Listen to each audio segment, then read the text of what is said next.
दोस्तों, मैं चंद्रशेखर सर आप सभी का क्वेस्ट फॉर हब में स्वागत करता हूं। आज का हमारा टॉपिक है ह्यूमन रेस्पिरेटरी सिस्टम। क्या है ह्यूमन रेस्पिरेटरी सिस्टम? तो सबसे पहले आप इस क्लास की महत्वता को जान लीजिएगा। यह class SSC, CGL, railway group D, NTPC तथा विभिन्न प्रकार के कॉम्पिटेटिव एग्जाम के लिए महत्वपूर्ण होगी और ये लेखपाल स्पेशल क्लास है।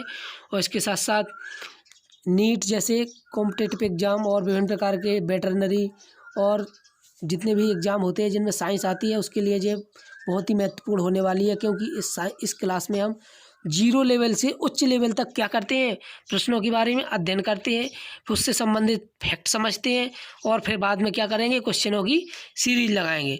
तो क्या करें, आप सबसे पहले इस क्लास को क्या करिएगा, लाइक करिएगा और ज़्यादा से ज़्यादा क्या करिएगा, सब्सक्राइब करिएगा और शेयर कर दीजिएगा लोगों को, अपने दोस्तों को, ताकि उन तक ही क्लास पहुंच सकें। और ये बगल पे क्या होगी, घंटी होगी, उस पर प्रेस कर दीजिएगा ताकि आपको जब भी क्लास डले तो आपके यहाँ सबसे पहले मैसेज आए और आप उस क्लास को आसानी से देख सकें। तो चलिए आज की क्लास को आगे की ओर बढ़ाते हैं। आज का हमारा टॉपिक क्या है, श्वसन तंत्र। क्या है, श्वसन तंत्र। तो श्वसन तंत्र में हमारा सबसे पहले क्या पढ़ेंगे हम, श्वसन तंत्र होता क्या है, ठीक है, इसका काम क्या होता है और ये किन किन अंगों से मिलकर बना होता है। तो सबसे पहले पढ़ेंगे श्वसन तंत्र में होता है पहला गैसों का विनिमय। कहते श्वसन क्या होता है, कहते सांस को अंदर लेना बाहर लेना श्वसन कहलाता है। तो इसको परिभाषित किया जाए तो ऑक्सीजन का अंदर की ओर लेना तथा कार्बन डाइऑक्साइड को बाहर निकालना क्या कहलाता है, श्वसन कहलाता है, अर्थात गैसों का विनिमय कहलाता है।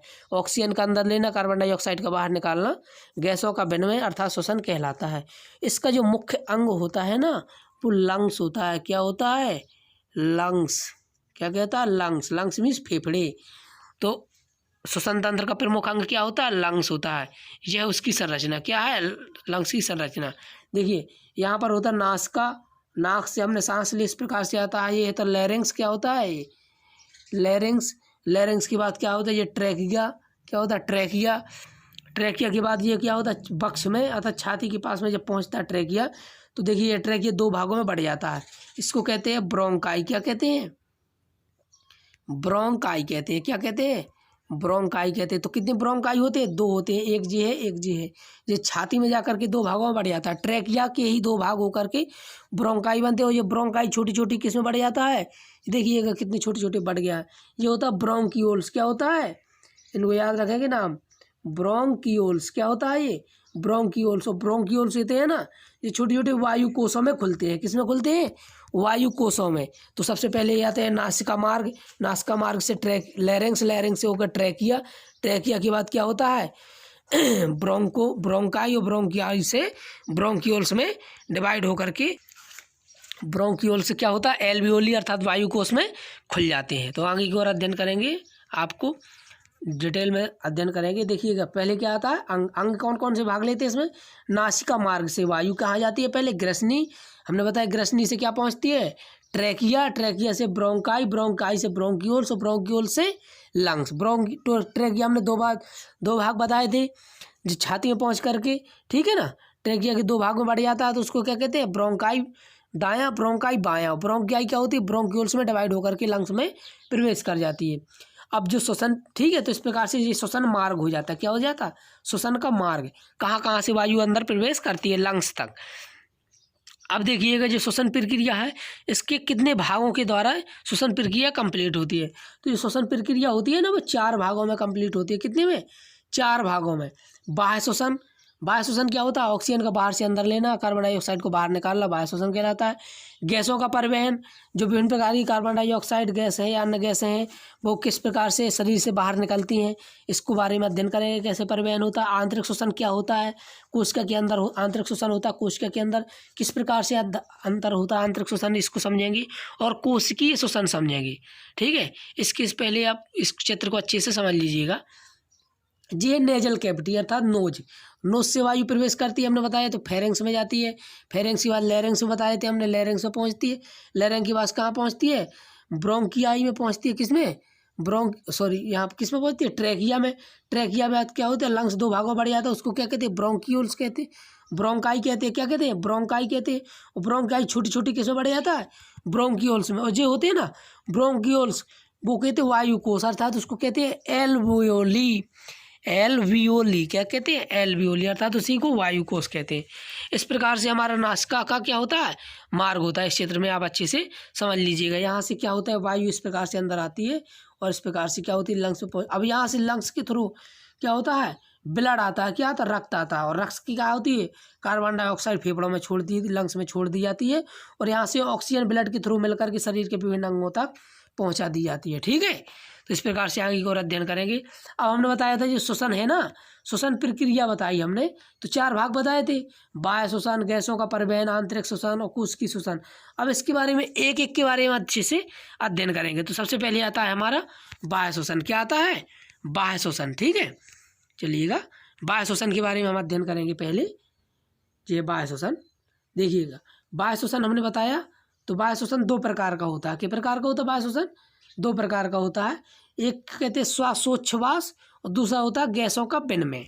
क्या होता है बाह्य श्वसन, 2 प्रकार का होता है, श्वासोच्छ्वास और गैसों का विनिमय। अब जो बाह्य श्वासोच्छ्वास होता है ना, इसमें होता है उच्च श्वसन और निम्न श्वसन। क्या होता है, उच्च श्वसन, आपको समझ आराम से समझ में आ जाएगा। और एक होता है निम्न श्वसन। क्या होता है, उच्च, आप लिख लीजिएगा, उच्च श्वसन, उच्च श्वसन, निम्न श्वसन। तो उच्च श्वसन में क्या होता है, ऑक्सीजन को अंदर लिया जाता है और निम्न श्वसन में क्या होता है, कार्बन डाइऑक्साइड को बाहर निकाला जाता है। कहने का तात्पर्य बाह्य श्वसन 2 प्रकार का होता है, श्वासोच्छ्वास और गैसों का विनिमय। जो श्वासोच्छ्वास होता है ये 2 प्रकार का होता है, उच्च श्वसन और निम्न श्वसन। उच्च श्वसन होता है जिसमें ऑक्सीजन को अंदर लेने की प्रक्रिया, कहने का तात्पर्य ऑक्सीजन का अंदर लेना उच्च श्वसन कहलाता है और कार्बन डाइऑक्साइड का बाहर निकालना निम्न श्वसन कहलाता है। ठीक है, तो उच्च श्वसन के बारे में अध्ययन कर चुके। अब हम पढ़ेंगे गैसों के विनिमय के बारे में। किसके बारे में, गैसों के विनिमय। तो ठीक है, तो गैसों का विनिमय हमने क्या बताया कि गैसों के थ्रू जैसा ऑक्सीजन का अर्थात कार्बन डाइऑक्साइड का एक स्थान से दूसरे स्थान पर पहुंचना क्या कहलाता है, गैसों का विनिमय कहलाता है। तो उच्च श्वसन, निम्न श्वसन जी सभी गैसों के विनिमय के अंतर्गत आ जाएगा। और इसके बाद अगला हमारा क्या पॉइंट था, गैसों का परिवहन। क्या था, गैसों का परिवहन। परिवहन मीन्स होता बहना या ले जाना।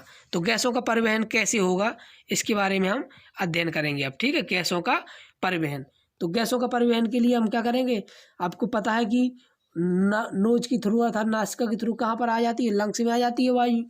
लंग्स के थ्रू क्या होता है, अब हम याद रखेंगे कि लंग्स से क्या होता है, लंग्स से कोशिका तक, कहाँ तक, लंग्स से कोशिका तक विनिमय, गैसों का विनिमय कहलाता है, गैसों का परिवहन।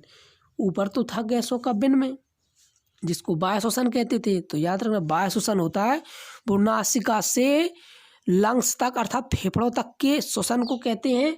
क्या कहते हैं, बाह्य श्वसन। अब फेफड़ों से अर्थात लंग्स से कोशिका तक के श्वसन को गैसों का विनिमय, इसी को आंतरिक श्वसन के अंतर्गत आएगा जी। ठीक है, तो जो गैसों का परिवहन होता है, ये गैसों का अर्थात लंग्स से ऑक्सीजन को, कार्बन डाइऑक्साइड को लंग्स से अर्थात फेफड़ों से ऑक्सीजन गैस को कोशिका तक ले जाना और कोशिका से कार्बन डाइऑक्साइड को लंग्स तक छोड़ने की प्रक्रिया को कहते हैं गैसों का परिवहन। नहीं आई समझ में, लंग्स क्या, गैसों का परिवहन क्या होता है, फेफड़ों से ऑक्सीजन को लेकर कहाँ तक, कोशिका तक पहुँचाना और सेल मीन्स कोशिका, और कोशिका से कार्बन डाइऑक्साइड को लेकर लंग्स तक छोड़ने की प्रक्रिया को कहते हैं गैसों का परिवहन। ठीक है, तो आपको ये गैसों का परिवहन समझ में आ गया होगा। ठीक है, अब जो गैसों का परिवहन होता है ना, इसमें विभिन्न प्रकार की गैसें जाती हैं। हमने बताया कि जो ब्लड होता है ना, ब्लड हमने बताया ब्लड होता है, ब्लड को जमा दें तो इसमें रक्त हम थक्का निकलता है जिसको आरबीसी कहते हैं, और जो प्लाज्मा निकलता है, 2 पदार्थ बताया था हमने आपको पिछली क्लास में बताया था। आपने यदि वो क्लास नहीं देखी है तो उसको जरूर देख लीजिएगा, क्योंकि उसमें ब्लड के बारे में पूर्ण अध्ययन है। माता पिता से बच्चों में कौन से ब्लड ग्रुप होगा, किस प्रकार से संतानों में ब्लड ग्रुप होता है, माता पिता की पहचान बच्चों से किस प्रकार से मिलाई की जा सकती है, कि इस प्रकार से ब्लड ग्रुप कौन, एक माता पिता की यदि ये ब्लड ग्रुप है तो उसकी संतानों में कौन कौन से ब्लड ग्रुप होंगे, कितने प्रकार का होता है, आरबीसी क्या होती है, प्लेटलेट्स क्या होती है, इनके बारे में, आरबीसी का कितना जन्म काल होता है, सारा अध्ययन हमने उसके बारे में डिटेल से अध्ययन किया है। तो आप प्रीवियस क्लासों को देख लीजिएगा। तो हमने बताया ब्लड में कोशिका, ब्लड की क्या होती है, कोशिका में यदि हम रक्त को क्या करें निकाल दें तो उसमें आरबीसी निकलता है और प्लाज्मा। तो आरबीसी के थ्रू तो ऑक्सीजन का परिवहन होता है, किसके द्वारा? आरबीसी से ऑक्सीजन का परिवहन होता है, हमने आपको बताया था वहाँ पे।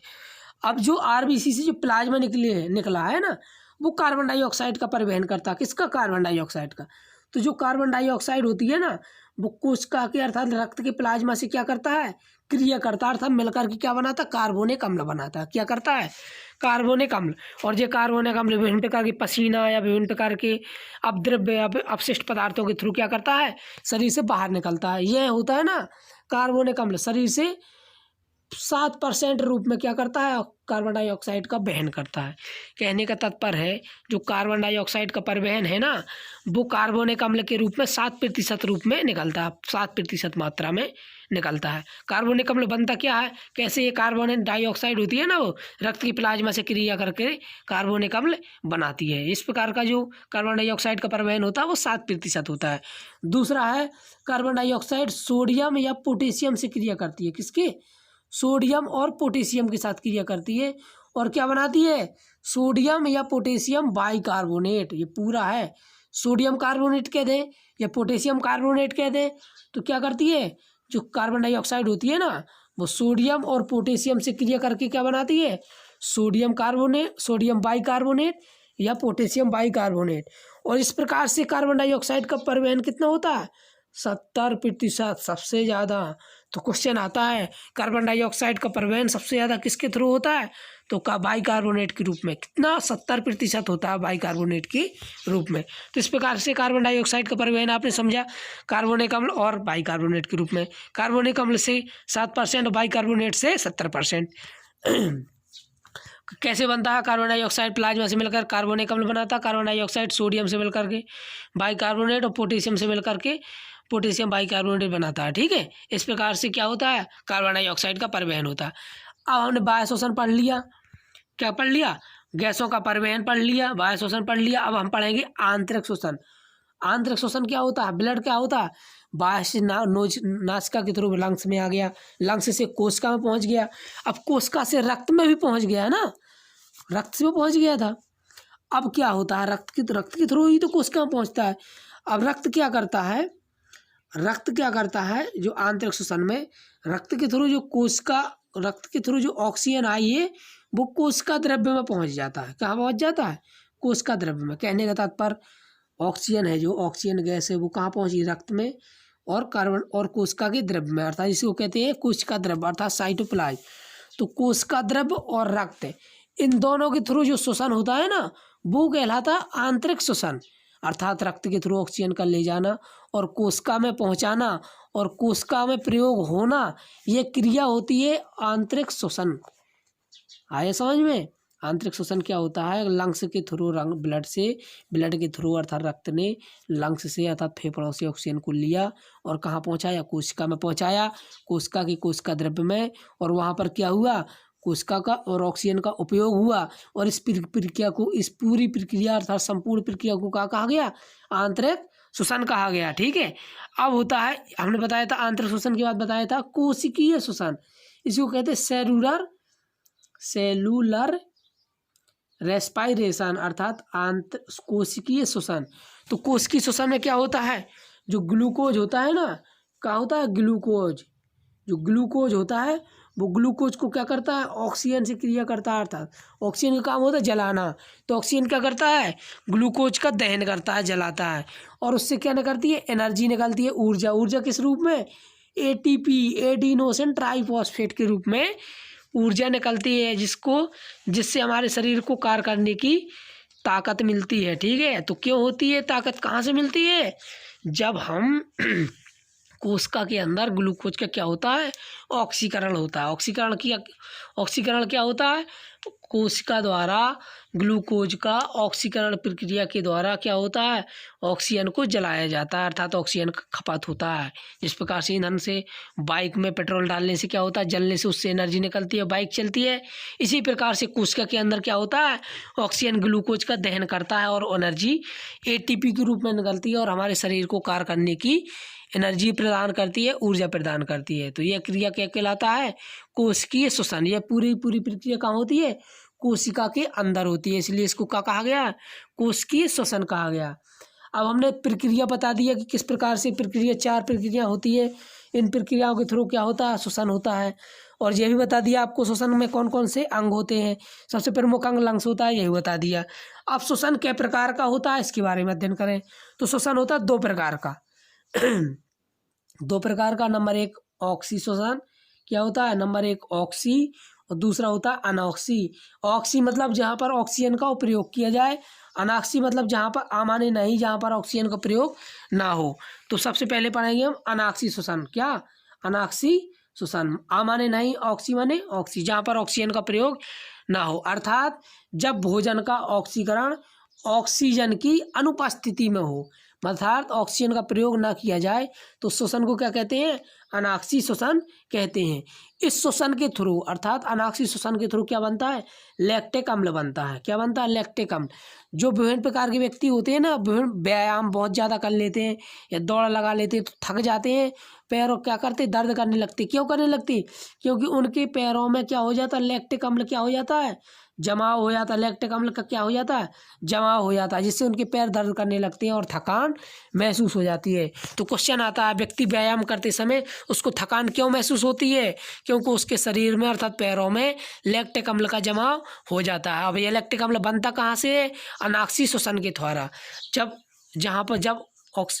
भोजन का ऑक्सीकरण ऑक्सीजन की अनुपस्थिति में होता है तो उसको अनॉक्सी श्वसन कहते हैं। ठीक है, अनॉक्सी श्वसन के थ्रू लैक्टिक अम्ल बनता है। दूसरा होता है ऑक्सी श्वसन। ऑक्सी माने जहाँ पर ऑक्सीजन हो, श्वसन में प्रयोग, अर्थात जब भोजन का ऑक्सीकरण ऑक्सीजन के उपस्थिति में होता है तो उसको क्या कहते हैं, ऑक्सी श्वसन। और ऑक्सी श्वसन के बारे में हम आपको ऊपर डिटेल में बता चुके हैं कि कोशिका के अंदर क्या होता है, ब्लड के थ्रू क्या आता है, ऑक्सीजन आती है। ऑक्सीजन क्या करती है, ग्लूकोज का क्या होती है, दहन करती है, और दहन करके एटीपी के रूप में क्या निकलती है, ऊर्जा निकलती है, जो विभिन्न प्रकार की कार्य करने में क्या होती है, सहायक होती है। और इस प्रकार से हमारे शरीर को एनर्जी मिलती है। तो इस प्रकार से हमारा ये सिस्टम, श्वसन तंत्र होता कंप्लीट हो जाता है। और आज का हमारा नेक्स्ट टॉपिक चल रहा था रसायन दर्शन। रसायन दर्शन में हम आगे की ओर पढ़ेंगे। आज के हमारे 5 क्वेश्चन है, 5 क्वेश्चन इंपॉर्टेंट है। चलिए, पहला क्वेश्चन क्या है, कांच जानते हैं ना, गिलास, उस पर लिखने के लिए कुछ पदार्थ का प्रयोग करते हैं, उस पदार्थ का अम्ल है, क्या कहते हैं, अम्ल होता है। तो किस अम्ल का प्रयोग करते हैं, तो वहाँ पर अम्लों का प्रयोग करते हैं हाइड्रोजन फ्लोराइड का। इसका फॉर्मूला होता है HF। क्या होता है, HF। तो कांच पर लिखने के लिए किस अम्ल का प्रयोग करते हैं, हाइड्रोजन फ्लोराइड अम्ल का प्रयोग कहते हैं। जो सल्फ्यूरिक अम्ल है ना, इसको अम्लों का राजा कहते हैं। क्या कहते हैं, अम्लों का राजा कहते हैं। जो नाइट्रिक अम्ल है, नाइट्रिक अम्ल के साथ जब HCl मिलाते हैं तो क्या बन जाता है, एक्वारेजिया बन जाता है। यह एक ऐसा अम्ल होता है जो सोने तक को भी क्या करता है, गला देता है। ठीक है, तो आज का हमारा इस क्वेश्चन का आंसर क्या होगा, हाइड्रोजन फ्लोराइड। चलिए नेक्स्ट प्रश्न की ओर प्रोसीड करते हैं। नेक्स्ट प्रश्न क्या कहलाता है, मनुष्य के आमाशय में पाए जाने वाला अम्ल क्या है।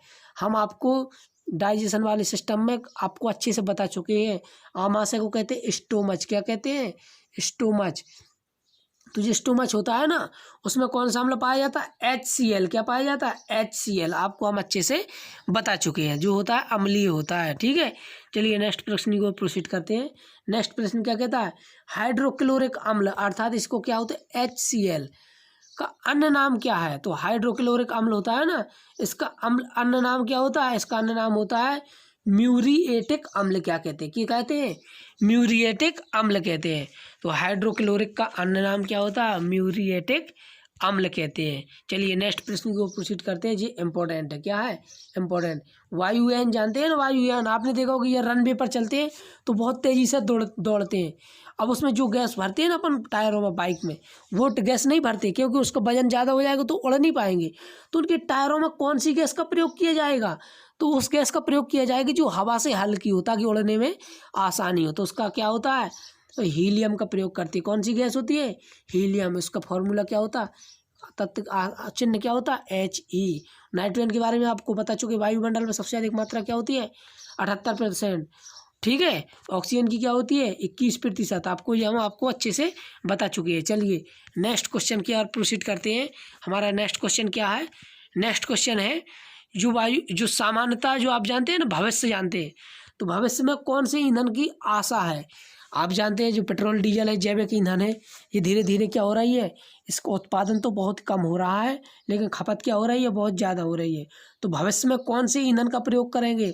आप जानते हैं कि जो प्रधानमंत्री अपने जो मोदी जी है ना, वो क्या कर रहे हैं, सौर ऊर्जा को बढ़ावा दे रहे हैं। कौन सी ऊर्जा को, सौर ऊर्जा।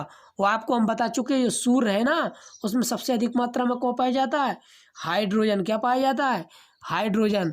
तो इसलिए भविष्य का ईंधन है ना, तो सौर ऊर्जा से बनेगी, तो उसमें सबसे अधिक क्या होगा, हाइड्रोजन। क्या होगा, तो भविष्य का ईंधन किसे कहा जाएगा, हाइड्रोजन, क्योंकि हाइड्रोजन के थ्रू भविष्य में क्या होगी,